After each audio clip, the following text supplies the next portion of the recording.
Waalaikumsalam warahmatullahi wabarakatuh. Silakan ketua kelas. Bersiap.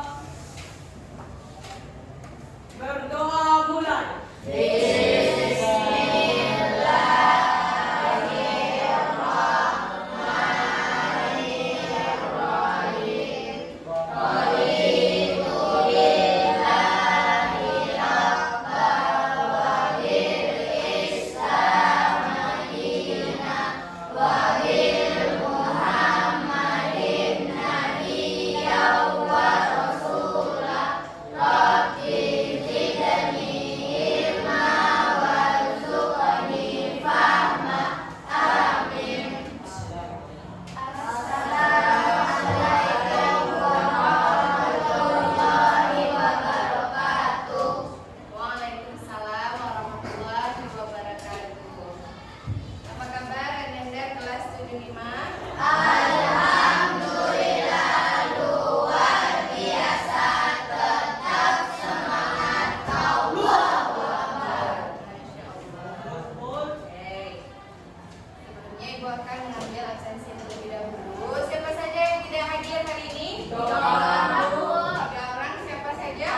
Indonesia. Bahwa Indonesia memiliki banyak keanekaragaman makhluk hidup bervariasi yang tersebar di Indonesia. Perhatikan gambar. Ada gambar apa di depan? Beruang. Beruang? Beruang kutub. Ya. Hewan apa yang ada di gambar? Apakah habitatnya ada di Sumbar?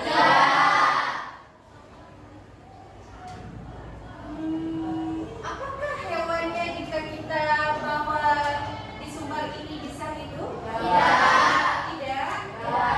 Kenapa?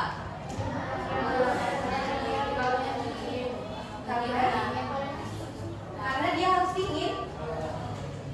Sangat bergantung pada cuaca. Baik? Iya, di tempat dingin. Mana ada beruang kutub? Beruang kutub ini termasuk ke dalam keanekaragaman hayati. Tempat hidupnya itu di belahan dunia lain, yaitu di beruang kutub. Ya, di tempat dingin.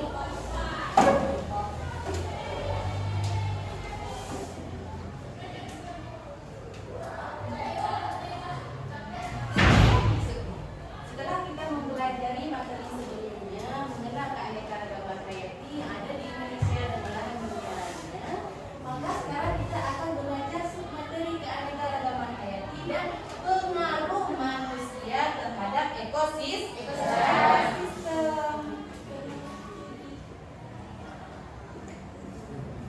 Pengaruh manusia terhadap ekosistem.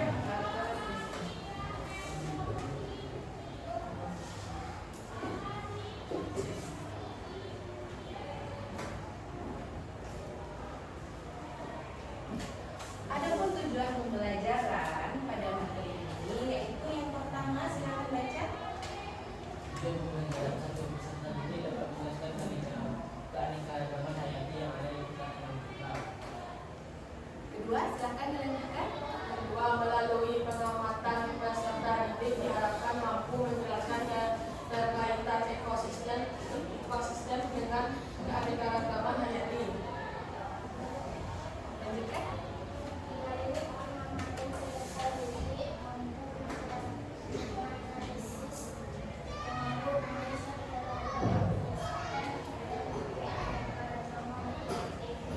Oke, lanjutkan. Melalui diskusi kelompok, peserta didik diharapkan dapat menganalisis aktivitas manusia sebagai faktor penyebab ekosistem rusak. Dan yang kelima, melalui diskusi kelompok serta didik dapat menemukan solusi terhadap permasalahan yang disajikan dan mampu menerapkan sikap menjaga kelestarian keanekaragaman hayati.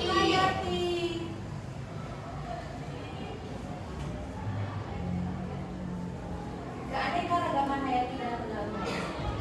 Setelah kita belajar keanekaragaman hayati, kita mengenal bahwa banyak sekali variasi makhluk hidup baik flora maupun fauna yang ada di Indonesia. Kemudian kita juga perlu mempelajari pengaruh manusia terhadap keanekaragaman hayati. Karena kenapa? Perilaku manusia dapat mengancam keberadaan varietas keberagaman keanekaragaman hayati tersebut. Karena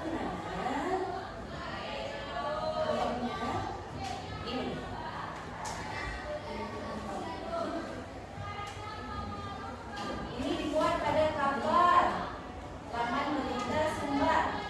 Tragedi harimau Sumatera, hidup dijegal, mati dijual. Harimau Sumatera adalah fauna endemik yang cuma ada di Sumatera. Flora endemik, fauna endemik itu merupakan makhluk hidup yang keberadaannya hanya di satu daerah tertentu saja. Makanya endemik khas Sumatera.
Kegiatan manusia yang mengakibatkan perubahan lingkungan antara lain penebangan hutan, pembuangan limbah secara sembarangan, penerapan intensifikasi bermain. Penebangan hutan yang liar menyebabkan hutan gundul sehingga mengurangi fungsi hutan sebagai penahan air. Akibatnya, daya dukung hutan menjadi berkurang. Selain itu, penggundulan hutan dapat menyebabkan terjadinya banjir dan erosi. Akibat lain munculnya harimau, babi hutan, dan ular di tengah permukiman manusia karena semakin sempitnya habitat hewan-hewan itu. Pembuangan limbah secara sembarangan baik industri maupun rumah tangga maupun di lingkungannya dapat mengakibatkan pencemaran lingkungan. Limbah industri yang dibuang tanpa dimineralkan terlebih dahulu dapat mengakibatkan kematian pada beberapa jenis makhluk hidup. Limbah industri mengandung bahan kimia berbahaya yang dapat mengakibatkan kerusakan lingkungan.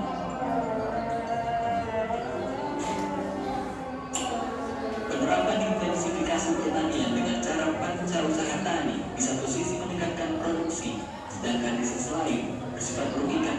Misalnya, penggunaan pupuk dan pestisida dapat menyebabkan pencemaran. Contoh lainnya dalam pemilihan bibit unggul, sehingga dalam satu kawasan lahan hanya ditanami satu macam tanaman yang disebut dengan sistem pertanian monokultur. Sistem pertanian seperti ini dapat mengurangi keanekaragaman sehingga keseimbangan ekosistem sulit untuk diperoleh. Peristiwa ini mengakibatkan ekosistem menjadi tidak stabil. Dampak lain dari penerapan sistem ini adalah terjadinya ledakan hama. Selain karena faktor manusia, perubahan lingkungan juga dapat terjadi karena faktor alami seperti bencana alam. Berbagai bencana alam seperti gunung meletus, palu bumi, dan gelombang tsunami dapat mengakibatkan keseimbangan ekosistem terganggu. Misalnya pada saat gunung berapi meletus, bencana vulkanik menyebabkan terganggunya berbagai makhluk hidup. Material lahar dapat menyebabkan pendangkalan sungai sehingga ketika hujan turun menimbulkan banjir. Lava panas yang membahayakan merusak dan mematikan apa saja yang dilaluinya. Skala dingin akan membeku menjadi batuan yang keras yang dapat menghambat pertumbuhan tanaman.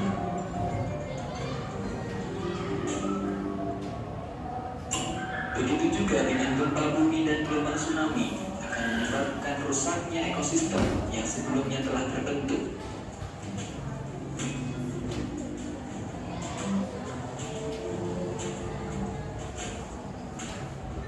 Pada akhirnya, sudah sewajarnya kalau manusia berusaha menjaga kelestarian ekosistem sebagai implementasi wujud rasa syukur kepada Tuhan Sang Pencipta.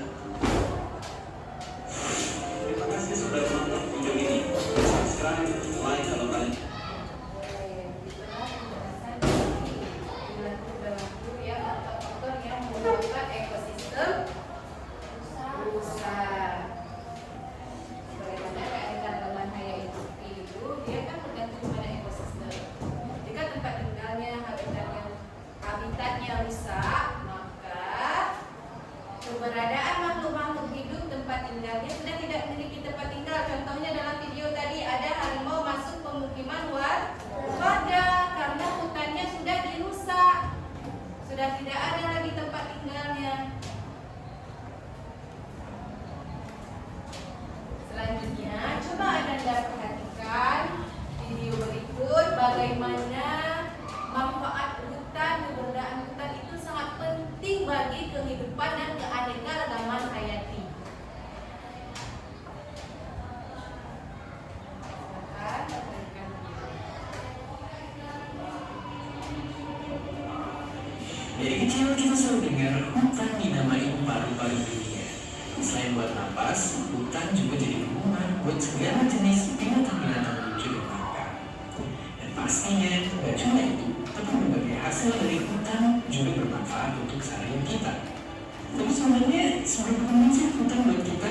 Lalu apa jadinya kalau suatu hari tak ada hutan di dunia? Apa yang terjadi jika di dunia ini tidak ada hutan? Saya baru menjelaskan mengenai hutan. Mungkin kita nggak bisa lagi foto-foto cantik di antara pertemuan buat media sosial. Udah gitu, nggak bisa juga nonton acara TV yang terus masukkan demi di tengah hutan. Oke, itu baru sebagian kecilnya aja. Karena nyatanya ini juga berpengaruh ke lingkungan dunia. Sekitar 80% binatang dan tumbuh-tumbuhan di daratan bumi bakalan terancam punah. Siklus hujan jadi kacau dan dunia tambah panas, air bersih menghilang, dan pastinya napas kita semua jadi lebih susah karena hutan ngasih udara bersih untuk kita bisa bernapas. Tapi apa yang itu masih bisa bertahan di kondisi kayak begini? Ini fakta kalau hutan itu nyatanya dekat banget sama kehidupan kita, maka jawabannya hampir nggak mungkin. Dan kalau ternyata bisa, kehidupan bakal jauh berubah. Iya, hidup tanpa hutan ibarat ikan tanpa air. Saking pentingnya hutan ini buat kita semua. Bahkan negara yang punya hutan kayak Qatar aja bela-belain mau bikin hutannya sendiri. Mungkin kita bisa dibilang beruntung karena Indonesia adalah salah satu negara dengan hutan yang terbesar di dunia. Tapi nyatanya ada juga ancaman tersembunyi bagi kita. Dari tahun ke tahun hutan di Indonesia terus berkurang. Kayaknya hampir semua kebakaran hutan itu terjadi karena sengaja dibakar dan dikabur dikeringkan sama perusahaan rakus yang pengen membuka lahan.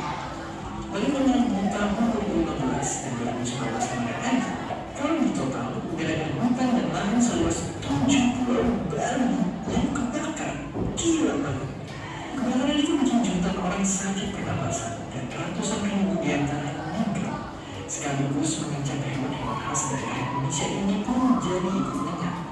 Kebakaran juga nyebabin kerugian sampai 300 triliun rupiah, uang yang cukup membiayai 100.000 orang belajar terbaik kita untuk kuliah gratis di Harvard. Andai kita nggak pernah bakar hutan, mungkin aja Indonesia udah jadi negara maju cemerlang. Dan masalah hutan yang makin botak ini gak cuma di Indonesia, di seluruh dunia pun terdapat 15 miliar pohon yang ditebang. Kalau penebangan dan pembakaran ini nggak langsung kita ubah, 200 tahun lagi, semua pohon di bumi bakalan habis gitu aja. Jadi mungkin sekilas kelihatannya masa depan emang suram, tapi sebenarnya kita masih punya harapan buat menjaga hutan. Kita mesti gotong royong buat menjalankan berbagai solusi untuk mencegah api biar nggak melahap hutan kita. Dengan memilih produk yang berasal dari hutan yang diperoleh dengan cara baik pun kita boleh tambahkan. Pastinya yang bisa kita lakukan adalah hindari konflik hutan ini dan bikin banyak orang yang sadar mengenai kebakaran di hutan dan lahan. Follow media sosial organisasi-organisasi ini untuk tahu lebih jauh gimana kita bisa ikutan menjaga hutan. Sebenarnya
kelompoknya. Masih ingat kelompoknya? Masih. Masih. Nah, silakan duduk berkelompok. Silakan duduk berkelompok.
fauna yang ada di dalamnya.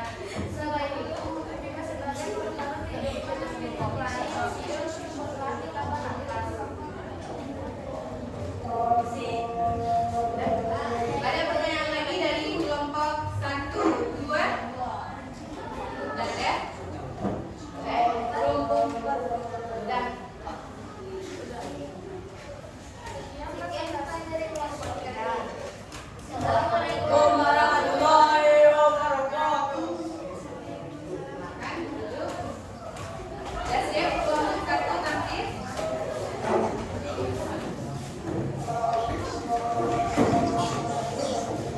Silakan selanjutnya kelompok 1.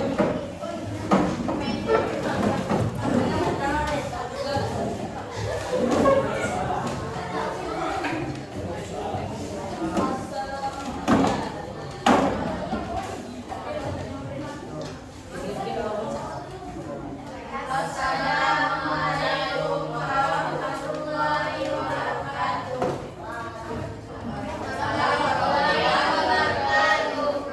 Kami dari kelompok 1 ingin mempresentasikan tentang kami. Ya, lebih besar lagi suaranya ya.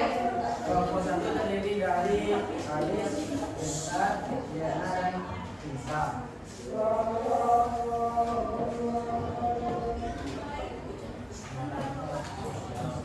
Iya, langsung ke pertanyaan. 1. Apa yang menyebabkan sumber kehilangan hutan berbagai hal? Dan 1.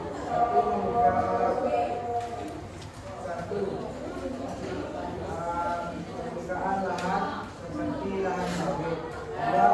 Pemakaman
bersama-sama. Siap? Ya. Kita akan nyanyi bersama-sama. Oke?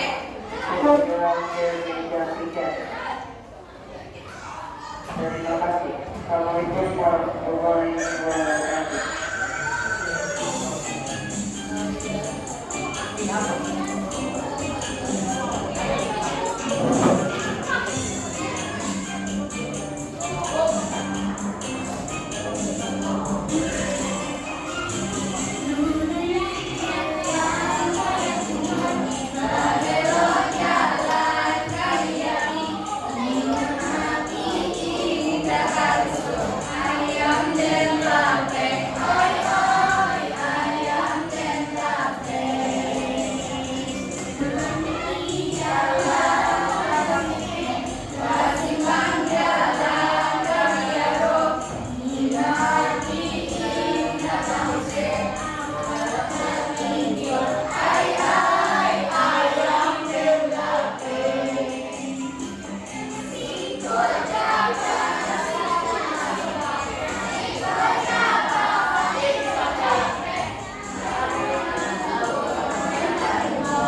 Jadi jelas suaranya.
Kerjakan secara mandiri. Ya, pada pengerjaan ini tidak dilakukan diskusi, kerjakan secara mandiri ya.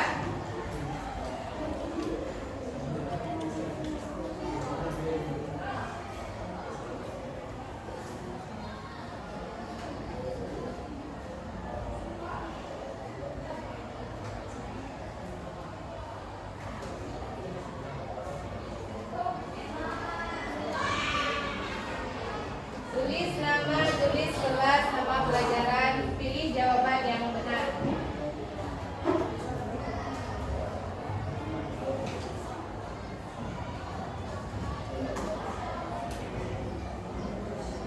Dikerjakan secara mandiri.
ayat yang kedua.